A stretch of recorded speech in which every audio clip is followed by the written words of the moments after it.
ନମସ୍କାର ଦର୍ଶକ ବନ୍ଧୁ, ଆପଣଙ୍କୁ ସତ୍ୟପାଠ ଚ୍ୟାନେଲରେ ସ୍ୱାଗତ। ଆସନ୍ତୁ ଆଜି ଜାଣିବା ଅବଧୂତଙ୍କର 24 ଅଦ୍ଭୁତ ଗୁରୁଙ୍କ ବିଷୟରେ। କଥାରେ ଅଛି ଅବଧୂତ ବା ଦତ୍ତାତ୍ରେୟ ଯିଏ ତାଙ୍କ ଜୀବନରେ 24 ଗୁରୁ କରିଥିଲେ ଏବଂ 24 ଗୁରୁଙ୍କ ଠାରୁ ସେ କି ଶିକ୍ଷା ଲାଭ କରିଥିଲେ ଏବଂ ସେଇ 24 ଗୁରୁ କେଉଁ ମାନେ ଆଜି ଆମେ ବିସ୍ତୃତ ଭାବରେ ଜାଣିବା ଏବଂ ଅବଧୂତ ତାଙ୍କଠାରୁ କଣ ସବୁ ବିଦ୍ୟା ଶିକ୍ଷା ଲାଭ କରିଥିଲେ ତାହା ମଧ୍ୟ ଜାଣିବା। ତେବେ ଜାଣିବା ପାଇଁ ଭିଡ଼ିଓଟିକୁ ପୁରା ଦେଖନ୍ତୁ ଏବଂ ଆମ ଚ୍ୟାନେଲଟିକୁ ଆଗକୁ ବଢ଼ାଇବା ପାଇଁ ସବସ୍କ୍ରାଇବ୍ କରନ୍ତୁ, ଲାଇକ୍ କରନ୍ତୁ ଏବଂ କମେଣ୍ଟରେ ଜୟ ଜଗନ୍ନାଥ ଲେଖନ୍ତୁ। ତେବେ ଆସନ୍ତୁ ଆଗକୁ ବଢ଼ିବା।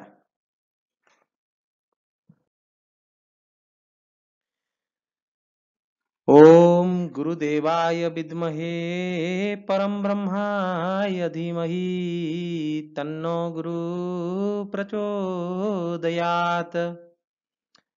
ओम वसुदेवसुतं देवं कंसचाणूरमर्दनं देवकी परमानन्दं कृष्णं वन्दे जगद्गुरुम्। ओं मन्नाथ श्री जगन्नाथ मद्गुरु श्री जगद्गुरु मदात्मा सर्वभूतात्मा तस्मै श्री गुरवे नमः। ତେବେ ମନୁଷ୍ୟ ଜୀବନରେ ତିନି ଜଣଙ୍କର ଭୂମିକା ହେଉଛି ଅତ୍ୟନ୍ତ ମହତ୍ୱପୂର୍ଣ୍ଣ।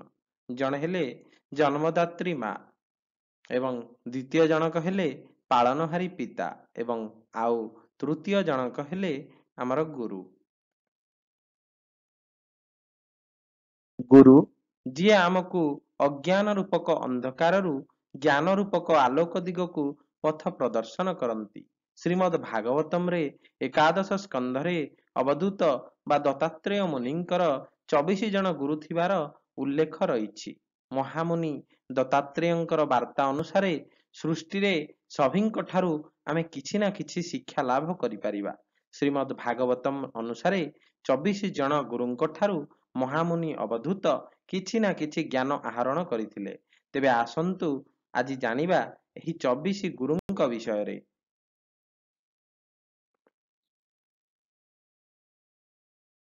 ତେବେ ମହାମୁନି ଦତ୍ତାତ୍ରେୟ ବା ଅବଧୂତଙ୍କର ପ୍ରଥମ ଗୁରୁ ହେଉଛନ୍ତି ପୃଥିବୀ। ସେ ପୃଥିବୀ ଠାରୁ କଣ ଶିଖିଥିଲେ ଆସନ୍ତୁ ଜାଣିବା। ପୃଥିବୀ ନାନାବିଧ ଅତ୍ୟାଚାରର ସମ୍ମୁଖୀନ ହୋଇଥାଏ। ଆମେ ପୃଥିବୀରେ ବସବାସ କରୁ, ପୃଥିବୀରେ ପୃଷ୍ଠରେ ମିଳୁଥିବା ଆମେ ଚାଷ କରୁ, ପୃଥିବୀ ପୃଷ୍ଠରେ ଆମେ ହଳ କରୁ, ଲଙ୍ଗଳ କରୁ, ଆମେ ପୃଥିବୀ ପୃଷ୍ଠରେ ନାନା ପ୍ରକାରର କାର୍ଯ୍ୟ କରିଥାଉ, ପୃଥିବୀ ଉପରେ ଚାଲିଥାଉ ଏବଂ ପୃଥିବୀ ଉପରେ ଆମେ କେତେ ଯେ ଅତ୍ୟାଚାର ମଧ୍ୟ କରୁ, କିନ୍ତୁ ହେଲେ ସେ ସବୁକୁ ସହିନିଏ ଆମର ପୃଥିବୀ ମା। ଏଣୁ ପୃଥିବୀ ଆମକୁ ଧୈର୍ଯ୍ୟ, ତ୍ୟାଗ, କ୍ଷମା ଏବଂ ପରୋପକାରର ଶିକ୍ଷା ଦିଏ ବୋଲି ଅବଧୂତ କହିଛନ୍ତି। ତେଣୁ ଅବଧୂତ ପୃଥିବୀ ଠାରୁ ଧୈର୍ଯ୍ୟ, ତ୍ୟାଗ ଏବଂ କ୍ଷମା ଓ ପରୋପକାର ବିଷୟରେ ଶିଖିଥିଲେ ବୋଲି ତାଙ୍କୁ ସେ ପ୍ରଥମ ଗୁରୁ ରୂପରେ ସ୍ୱୀକାର କରିଥିଲେ। ଅବଧୂତଙ୍କର ଦ୍ୱିତୀୟ ଗୁରୁ ହେଉଛନ୍ତି ବାୟୁ। ବାୟୁର ନିଜସ୍ୱ ଗନ୍ଧ ନଥାଏ। ସୁଗନ୍ଧ ସହ ମିଶିଲେ ସୁଗନ୍ଧିତ ହୁଏ, ଆଉ ଦୁର୍ଗନ୍ଧ ସହିତ ମିଶିଲେ ଦୁର୍ଗନ୍ଧିତ ହୁଏ। ପୁଣି ତାଙ୍କଠାରୁ ଅଲଗା ହେଲେ ନିଜର ଗୁଣ ପ୍ରକଟ କରେ। ତେଣୁ ବାୟୁ ଆମକୁ ଅନାସକ୍ତ ହେବା ପାଇଁ ଶିକ୍ଷା ଦିଏ। ତେଣୁ ବାୟୁ ସବୁବେଳେ ଅନାସକ୍ତ। ତେଣୁ ସେ ଯେପରି ଗନ୍ଧ ସହିତ ମିଶିବ ସେହିଭଳି ବାସିବ। ତେଣୁ ବାୟୁର ଅନାସକ୍ତ ହେବା ବାୟୁକୁ ଆମକୁ ଶିକ୍ଷା ଦିଏ ଯେ ଆମେ ଅନାସକ୍ତ ରହିବା। ତେଣୁ ଅବଧୂତ ଅନାସକ୍ତ ରହିବାର ଯେଉଁ ଶିକ୍ଷାଟି ବାୟୁଠାରୁ ଶିଖିଥିଲେ। ଏବଂ ତେଣୁ ବାୟୁକୁ ସେ ଦ୍ୱିତୀୟ ଗୁରୁ ରୂପରେ ସ୍ୱୀକାର କରିଥିଲେ। ଅବଧୂତ ବା ଦତ୍ତାତ୍ରେୟଙ୍କର ତୃତୀୟ ଗୁରୁ ହେଉଛି ଜଳ। ଜଳ ଅନ୍ୟର ତୃଷା ମେଣ୍ଟାଇଥାଏ, ହେଲେ ସେ ତାର ଏଇ ଗୁଣ ପାଇଁ କେବେ ହେଲେ ବି ଗର୍ବ କରେନା, ବରଂ ନମ୍ର ହେଇ ତଳକୁ ବହିଯାଏ। ଜଳର ଧର୍ମ ହେଉଛି ତଳମୁଖୀ, ନିମ୍ନଗାମୀ। ତେଣୁ ଜଳ ଆମକୁ ନିରହଙ୍କାର ଏବଂ ନମ୍ର ଭାବ ଶିଖାଏ। ତେଣୁ ଅବଧୂତ ଜଳକୁ ତୃତୀୟ ଗୁରୁ ରୂପରେ ସ୍ୱୀକାର କରିଥିଲେ। ସେ ତାଠାରୁ ଶିଖିଥିଲେ କିଭଳି ଭାବରେ ନିରହଙ୍କାର ହେବା, ଅହଙ୍କାର ମୁକ୍ତ ହେବା ଏବଂ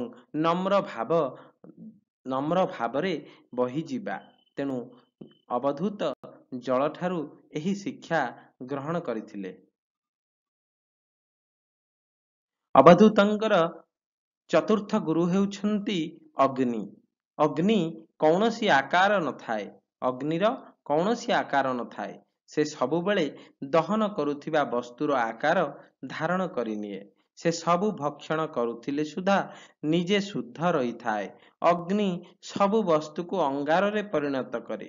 ତେଣୁ ଏଇଥିରୁ ଶିକ୍ଷା ମିଳେ କି ମଣିଷ ଯାହା ବି କରୁ ନିଜକୁ ସବୁବେଳେ ଶୁଦ୍ଧ ପୂତ ରଖିବା ଦରକାର। ସଂସାରର ମାୟାରେ ନ ପଡ଼ି ତାର ମୂଳ ସ୍ୱରୂପକୁ ଜାଣିବା ଦରକାର। ତେଣୁ ଅବଧୂତ ଏହି ଶିକ୍ଷା ଅଗ୍ନିଠାରୁ ଗ୍ରହଣ କରି ତାଙ୍କୁ ଚତୁର୍ଥ ଗୁରୁ ରୂପରେ ସ୍ୱୀକାର କରିଥିଲେ। ଅବଧୂତଙ୍କର ପଞ୍ଚମ ଗୁରୁ ହେଉଛନ୍ତି ଆକାଶ। ଆକାଶ ଯେପରି ସର୍ବବ୍ୟାପୀ, ସର୍ବବିଦ୍ୟମାନ, ସେହିପରି ମଣିଷ ନିଜକୁ ପରିବ୍ୟାପ୍ତ କରିବା ଆବଶ୍ୟକ। ମଣିଷ ନିଜକୁ ପ୍ରସାରିତ କରିବା ଆବଶ୍ୟକ। କେଉଁ ଏକ ନିର୍ଦ୍ଦିଷ୍ଟ ସ୍ଥାନରେ ବାନ୍ଧି ନ ହୋଇ ସାରା ଜଗତର କଲ୍ୟାଣ କରିବା ଆବଶ୍ୟକ। ଏହି କଥା ଆକାଶ ଆମକୁ ଶିଖାଏ। ତେଣୁ ଏହି ଶିକ୍ଷା ପାଇ ଦତ୍ତାତ୍ରେୟ ମୁନି ଆକାଶକୁ ପଞ୍ଚମ ଗୁରୁ ରୂପରେ ସ୍ୱୀକାର କରିଥିଲେ। ଙ୍କର ଷଷ୍ଠ ଗୁରୁ ହେଉଛନ୍ତି ଚନ୍ଦ୍ରମା। ଚନ୍ଦ୍ରମା ବଢ଼ିବା ଓ କ୍ଷୟ ହେବା ପରି ପ୍ରତୀତ ହେଲେ ମଧ୍ୟ ତାହା ପ୍ରକୃତରେ ଅକ୍ଷୟ ରହିଥାଏ। ସେହିପରି ଶରୀରର କ୍ଷୀଣ ହେଲେ ବି ଅନୁଭବ ଅକ୍ଷୟ ରହିଥାଏ। ଚନ୍ଦ୍ରମାର ନିଜସ୍ୱ ଆଲୋକ ନଥାଏ। ଠିକ୍ ସେମିତି ମଣିଷର ମନ ଓ ଶରୀରର ନିଜସ୍ୱ ଶକ୍ତି ନଥାଏ। ଏମାନେ ଆତ୍ମାର ଶକ୍ତିରେ ବଳୀୟାନ। ତେଣୁ ଚନ୍ଦ୍ରମାଠାରୁ ଅକ୍ଷୟ ଓ ଆତ୍ମଜ୍ଞାନର ଶିକ୍ଷା ମିଳିଥାଏ। ତେଣୁ ଅବଧୂତ ଚନ୍ଦ୍ରମାକୁ ଷଷ୍ଠ ଗୁରୁ ରୂପରେ ସ୍ୱୀକାର କରିଛନ୍ତି। ଅବଧୂତ ବା ଦତ୍ତାତ୍ରେୟଙ୍କର ସପ୍ତମ ଗୁରୁ ହେଉଛନ୍ତି ସୂର୍ଯ୍ୟ। ସୂର୍ଯ୍ୟ ଉଦୟ ହେଲେ ଅନ୍ଧାର ଦୂର ହୁଏ। ସେହିପରି ମଣିଷ ମନରେ ଜ୍ଞାନର ଆଲୋକ ଜାଗ୍ରତ ହେଲେ ଅଜ୍ଞାନ ଅନ୍ଧକାର ଦୂରୀଭୂତ ହୋଇଥାଏ। ଏହି କଥା ହିଁ ସୂର୍ଯ୍ୟଙ୍କ ଠାରୁ ଶିକ୍ଷା ମିଳିଥାଏ। ତେଣୁ ଦତ୍ତାତ୍ରେୟ ଏହି ଶିକ୍ଷା ପାଇ ସୂର୍ଯ୍ୟଙ୍କୁ ସପ୍ତମ ଗୁରୁ ରୂପରେ ସ୍ୱୀକାର କରିଥିଲେ।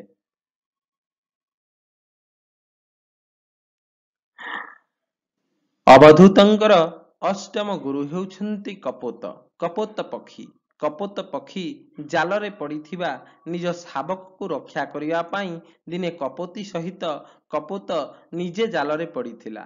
ଏଥିରୁ ଜଣାପଡ଼ିଥିଲା ଯେ ନିଜର ପରିବାରକୁ ରକ୍ଷା କରିବାକୁ ଯାଇ ନିଜ ପରିବାରର ଆସକ୍ତି ବନ୍ଧନ ତାର ଆସକ୍ତିରେ ପଡ଼ି ହିଁ କପୋତ ବନ୍ଧନର ଶିକାର ହୋଇଥିଲା।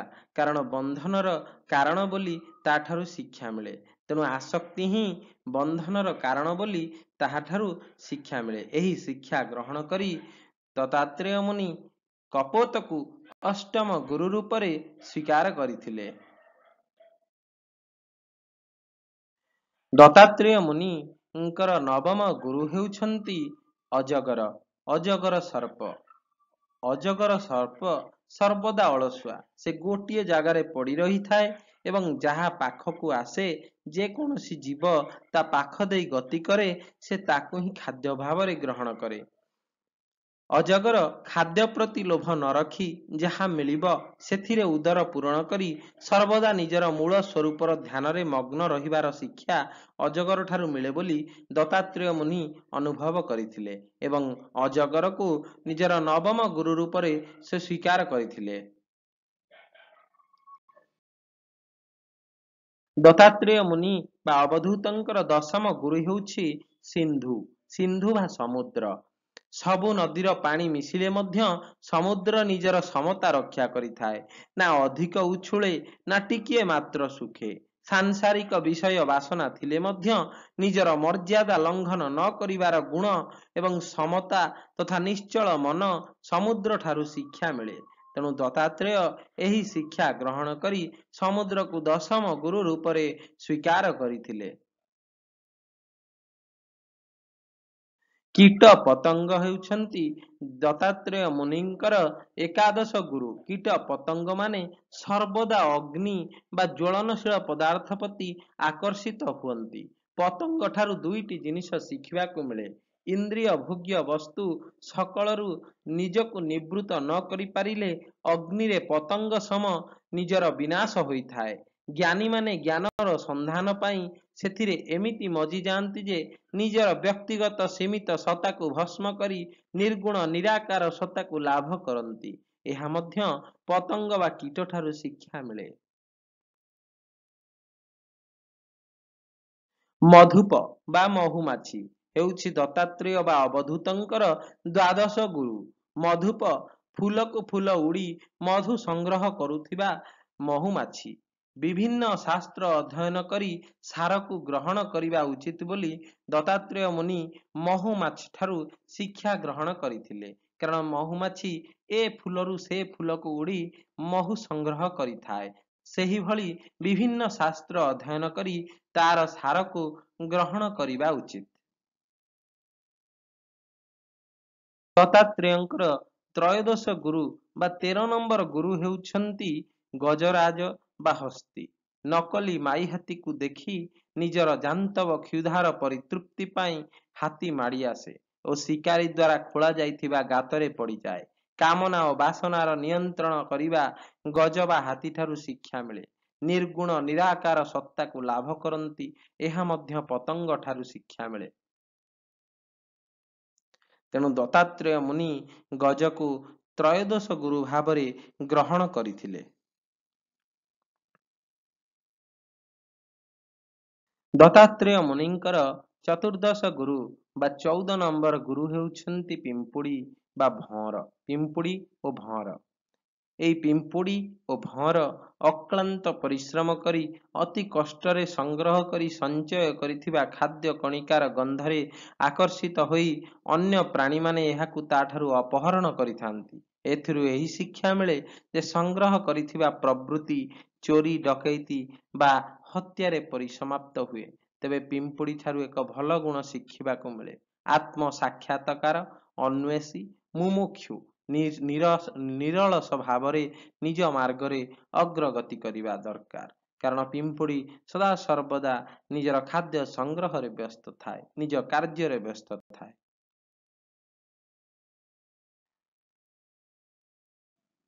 ଅବଧୂତଙ୍କର ପଞ୍ଚଦଶ ଗୁରୁ ବା 15 ନମ୍ବର ଗୁରୁ ହେଉଛନ୍ତି ହରିଣ। ହରିଣ ସଙ୍ଗୀତର ମୂର୍ଚ୍ଛନାରେ ମୋହିତ ହରିଣ ଶିକାରୀର ବାଣରେ ମୃତ୍ୟୁବରଣ କରେ। ଏଥିରୁ ଶିକ୍ଷା ମିଳେ ଯେ ସଂସାରର ନିକୃଷ୍ଟ ଆନନ୍ଦ ପ୍ରତି ଆକୃଷ୍ଟ ହେଲେ ନିଜର ବିନାଶ ନିଶ୍ଚିତ ଘଟିଥାଏ। ତେଣୁ ହରିଣ ଠାରୁ ଏହି ଶିକ୍ଷା ପାଇ ଅବଧୂତ ତାକୁ ପଞ୍ଚଦଶ ଗୁରୁ ଭାବରେ ବା 15ତମ ଗୁରୁ ଭାବରେ ଗ୍ରହଣ କରିଛନ୍ତି। ଅବଧୂତଙ୍କର ଷୋଡ଼ଶ ବା 16ତମ ଗୁରୁ ହେଉଛନ୍ତି ମାଛ ବା ମୀନ। ଖାଦ୍ୟ ଲାଳସାରେ ବନିଶୀରେ ପଡ଼ି ପ୍ରାଣ ହାରେ। ସୁସ୍ୱାଦୁ ବ୍ୟଞ୍ଜନ ପ୍ରତି ଆକର୍ଷିତ ନିଜର ଲକ୍ଷ୍ୟ ପ୍ରାପ୍ତିରେ ଅନ୍ତରାୟ ହୋଇଥାଏ। ତେବେ ମାଛଠାରୁ ଆଉ ଏକ ଗୁଣ ମଧ୍ୟ ଶିଖିବାକୁ ମିଳେ। ଏହା କେତେବେଳେ ବି ନିଜ ଘର ଅର୍ଥାତ୍ ପାଣିକୁ ପରିତ୍ୟାଗ କରେନି। ସେହିପରି ମାନବ କେବେ ବି ନିଜର ମୂଳ ସ୍ୱରୂପରୁ ବିଚ୍ୟୁତ ହେବା ଅନୁଚିତ ଅଟେ।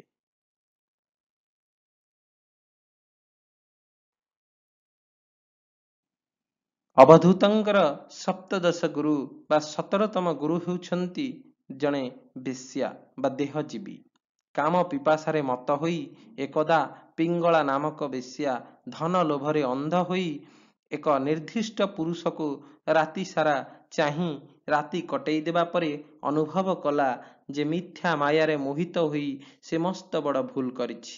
ସଂସାରର ଅଳିକ ସୁଖ ସାଂସାରିକ ଧନର ନଶ୍ୱରତାକୁ ଦେଖି ସେ ଅସଲି ଧନ ଅସଲି ଆନନ୍ଦର ତଲାସରେ ବୈରାଗ୍ୟର ପଥକୁ ବାଛି ନେଲା। ଅତଃ ପିଙ୍ଗଳା ନାମକ ବେଶ୍ୟା ବୈରାଗ୍ୟର ଶିକ୍ଷା ଦିଏ। ତେଣୁ ଅବଧୂତ ତାକୁ ସପ୍ତଦଶ ଗୁରୁ ଭାବରେ ଗ୍ରହଣ କରିଛନ୍ତି।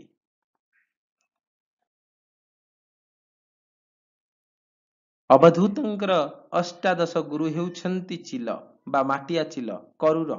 ନିଜର ଥଣ୍ଟରେ ମାଂସ ଟୁକୁଡ଼ାଟିକୁ ଧରି ରଖିଥିବା କରୁର ପକ୍ଷୀ ଅନ୍ୟ ପକ୍ଷୀମାନଙ୍କର ଆକ୍ରମଣରେ ବ୍ୟତିବ୍ୟସ୍ତ ହୋଇ ମାଂସ ଟୁକୁଡ଼ାଟିକୁ ଛାଡ଼ିଦେଲା ପରେ ଅନ୍ୟମାନଙ୍କର ଆକ୍ରମଣରୁ ରକ୍ଷା ପାଇଗଲା। ଏଥିରୁ ଅବଧୂତଙ୍କୁ ଶିକ୍ଷା ମିଳିଲା ଯେ ଦୈହିକ ସୁଖ ଭୋଗର ବାସନା ସଂସାରରେ ଯାବତୀୟ ଯନ୍ତ୍ରଣା ଓ ଜଞ୍ଜାଳକୁ ଜନ୍ମ ଦେଇଥାଏ। ଏହାର ପରିତ୍ୟାଗରେ ହିଁ ଅସଲି ଆନନ୍ଦ ନିହିତ ରହିଛି। ତେଣୁ ଯେହେତୁ ସେ ଜଣେ ମହାମୁନି ଥିଲେ, ସେ ଏହି ଦର୍ଶନକୁ ଛୋଟ ଛୋଟ ଜିନିଷ ପ୍ରକୃତିରୁ ଦେଖି ପାରୁଥିଲେ। ଏହି ଶିକ୍ଷା ସବୁ ଗ୍ରହଣ କରିପାରୁଥିଲେ। ଏହି ଶିକ୍ଷା ଗୁଡ଼ିକ ଆମ ଦୈନନ୍ଦିନ ଜୀବନରେ ସମସ୍ତଙ୍କ ଠାରୁ ଶିଖିବାକୁ ମିଳୁଥିଲେ ମଧ୍ୟ ଆମେ ଏହାକୁ ଶିଖିପାରୁନା, କାରଣ ଆମର ଭାବନାର ସ୍ତର ସେହି ପର୍ଯ୍ୟନ୍ତ ଯାଇନଥାଏ। ତେଣୁ ଅଷ୍ଟାଦଶ ଗୁରୁ ହେଉଛନ୍ତି ଦତ୍ତାତ୍ରେୟ ମୁନିଙ୍କର ଚିଲ। ଦତ୍ତାତ୍ରେୟ ମୁନି ବା ଆମର ଅବଧୂତଙ୍କର ଊନବିଂଶ ଗୁରୁ ବା 19ତମ ଗୁରୁ ହେଉଛନ୍ତି ଅଭର ଅରଭକ ବା ଶିଶୁ। ଅନ୍ୟ ପ୍ରତି ବୈର ଭାବନା ରହିତ ଶିଶୁ କେବେ ବି ଅନ୍ୟ ପ୍ରତି ବୈର ଭାବନା ରଖେନା, ଶତ୍ରୁ ଭାବନା ରଖେନା, ନିଜ ପରର ଭେଦଭାବ ରଖେନା। ସବୁବେଳେ ଖିଲି ଖିଲି ହସ ଏବଂ ନିଜର ସ୍ୱଭାବରେ ସ୍ଥିତ ଆନନ୍ଦରେ ଉଛୁଳି ଉଠୁଥିବା ଶିଶୁଠାରୁ ଆତ୍ମା ସାକ୍ଷାତକାରର ଅବସ୍ଥା ଦେଖିବାକୁ ମିଳେ। ଆନନ୍ଦ ସ୍ୱତଃସ୍ଫୁର୍ତ୍ତ ହୋଇଥାଏ। ଏହା କୌଣସି ବାହ୍ୟ କାରଣ କିମ୍ବା ବସ୍ତୁ ଉପରେ ନିର୍ଭରଶୀଳ ହୋଇନଥାଏ ବୋଲି ଦତ୍ତାତ୍ରେୟ ମୁନି ଶିଶୁଠାରୁ ଶିଖିବାକୁ ପାଇଥିଲେ। ତେଣୁ ତାକୁ ଊନବିଂଶ ଗୁରୁ ଭାବରେ ଗ୍ରହଣ କରିଥିଲେ। ଅବଧୂତଙ୍କର ବିଂଶତମ ଗୁରୁ ହେଉଛନ୍ତି ଜଣେ ବ୍ରାହ୍ମଣ କୁମାରୀ। ନିଜର ପୁତ୍ର ପାଇଁ କୁମାରୀ କନ୍ୟାର ହାତ ମାଗିବାକୁ ଆସିଥିବା ଅତିଥିମାନଙ୍କ ପାଇଁ କିଛି ବ୍ୟଞ୍ଜନ ପ୍ରସ୍ତୁତ କରିବା ଉଦ୍ଦେଶ୍ୟରେ ମା ଅନୁପସ୍ଥିତ ଥିବା ସମୟରେ ବ୍ରାହ୍ମଣ କୁମାରୀ ନିଜେ ଚାଉଳ କୁଟିବାକୁ ଆରମ୍ଭ କଲେ। ତା ହାତର ଚୁଡ଼ିଗୁଡ଼ିକ ପରସ୍ପର ସହିତ ବାଜି ଶବ୍ଦ ସୃଷ୍ଟି କଲେ। ଏହା ଶୁଣି କାଳେ ଅତିଥିମାନେ ବ୍ୟସ୍ତ ହେବେ, ସେଥିପାଇଁ ପରମ୍ପରା ରକ୍ଷା କରି ସେ ହାତରେ ପଟେ ପଟେ ଚୁଡ଼ି ରଖି ବାକି ଚୁଡ଼ିକୁ ବାହାର କରିଦେଲେ। ଏହାଦ୍ୱାରା ଶିକ୍ଷା ମିଳେ ଯେ ନିଜ କାମକୁ ନୀରବରେ କରିପାରିଲା। ଏହିଥିରୁ ଶିକ୍ଷା ମିଳିଲା ଯେ ପ୍ରକୃତ ମୁମୁକ୍ଷୁ ମୁକ୍ତି ଚାହୁଁଥିବା ବ୍ୟକ୍ତି ବାକ୍ ବିତଣ୍ଡାରେ ନ ପଡ଼ି ନିକାଞ୍ଚନରେ ନୀରବତାରେ ନିଜର ସାଧନା କରିବା ଆବଶ୍ୟକ। ଏକାନ୍ତରେ ନିଜର ସାଧନା କରିବା ଦରକାର, କାରଣ ଅନେକ ଲୋକ ଚାହିଁ ମିଳି ଅବଶ୍ୟ ଉପୁଜଇ କଳି।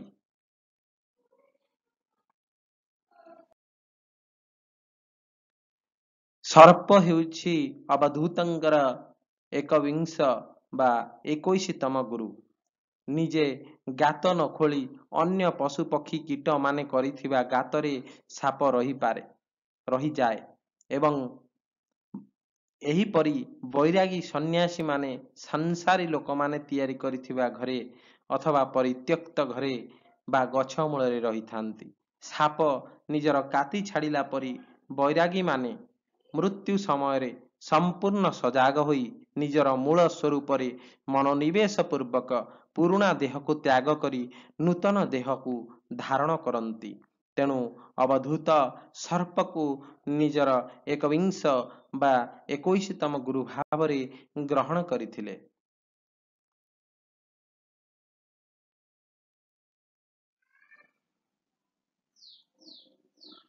ସରକତ ସରକତ ବା ସର ତିଆରି କରୁଥିବା ବ୍ୟକ୍ତି ବା ତୀର ତିଆରି କରୁଥିବା ବ୍ୟକ୍ତି। ଆଧ୍ୟାତ୍ମିକ ଅଗ୍ରଗତିର ରହସ୍ୟ ହେଉଛି ଏକାଗ୍ରତା। ତୀର ତିଆରି କରୁଥିବା ଏକାଗ୍ର ବଢ଼େଇଟିଏ ଜାଣିପାରେ ନା ତା ପାଖ ଦେଇ ରାଜକୀୟ ପଟୁଆର ଚାଲିଗଲା ବୋଲି। ତାଠାରୁ ତୀକ୍ଷ୍ଣ ଏକାଗ୍ରତାର ଶିକ୍ଷା ମିଳେ, କାରଣ ସେ ତୀର ତିଆରି କଲାବେଳେ କେବଳ ନିଜ କର୍ମ ପ୍ରତି ଧ୍ୟାନ ଦେଇଥିଲା। ତେଣୁ ସେ ଜାଣିପାରିଲାନି ଯେ ତା ପାଖ ଦେଇ ଗୋଟିଏ ରାଜକୀୟ ପଟୁଆର ଚାଲିଗଲା। ତେଣୁ ଏଥିରୁ ଶିକ୍ଷା ମିଳେ ଯେ ଏକାଗ୍ରତା ସରକତ ଠାରୁ एकाग्रतार शिक्षा मिले। जेकोसी कार्य आपण करंतु एकाग्रतार सहित कले निश्चिंत भाव आपण कुशली होई पारिबे, आपण सफल होई पारिबे। तेणु सरकत ठारू एही शिक्षा लाभ करी अवधूत तांको द्वाविंश बा 22तम गुरु रूप अवधूतंकर 23तम गुरु हेउछंती उर्णनाभि बा मांकड़ साहा बा बुढ़ियाणी। निजे जाल तैयारी करे एवं परे निज जालरे से निजे बंदी होई सारा जीवन रही थाए बोली से जानी न थाए। सेमिति मनीष निज विचारर माया जालरे बंदी होई निजर मूल स्वरूप को पासोरी पकाए। ऊर्ण नाभि आउ एक शिक्षा मध्य देई थाए।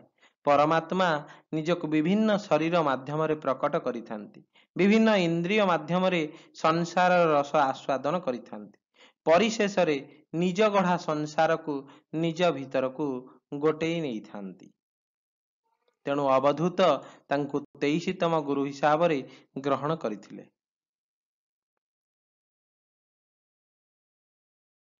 अवधूतंकर 24तम गुरु हेउछंती कुंभारिया। कौनसी कीटकू धरि आनी माटीर निबुज घर तोली सेथिरे बंदी करि दिए एई पक्षीटी। सेही कीटटी मरिबा पूर्वरु कुंभारिया को देखि थाए। तारी गुण गुणु गुणु शब्द छड़ा से आउ किछि शुणी पारे ना। भयरे कातर होई से तारी रूपर चिंता करि थाए। किछि दिन परे से निजे कुंभारिया होई सेठी जन्म हुए। एथिरु शिक्षा मिले मरिला बेले मनीष जेमिति चिंता करि थाए तार मृत्यु उपरांत जीवनर तदनुरूप निर्धारित होई थाए। एथिरु अन्य एक शिक्षा मध्य मिले जदि साधारण मनीष निरवच्छिन्न भावरे निज गुरु स्वरूपर ध्यान करे तेबे अविलंबे से गुरुंकर स्वरूप अवस्थान करे गुरु तुल्य हो जाए। तेणु कुंभारियार एही गुण को अवधूत शिक्षा करी तांको 24तम गुरु रूपरे बा शेष गुरु रूपरे से ग्रहण करिथिले। गुरु हेउछंती सदा गुरु। जय श्री गुरुदेव शरण। संसारर समस्त गुरुंक चरण कमल रे अनंत कोटि दंडवत।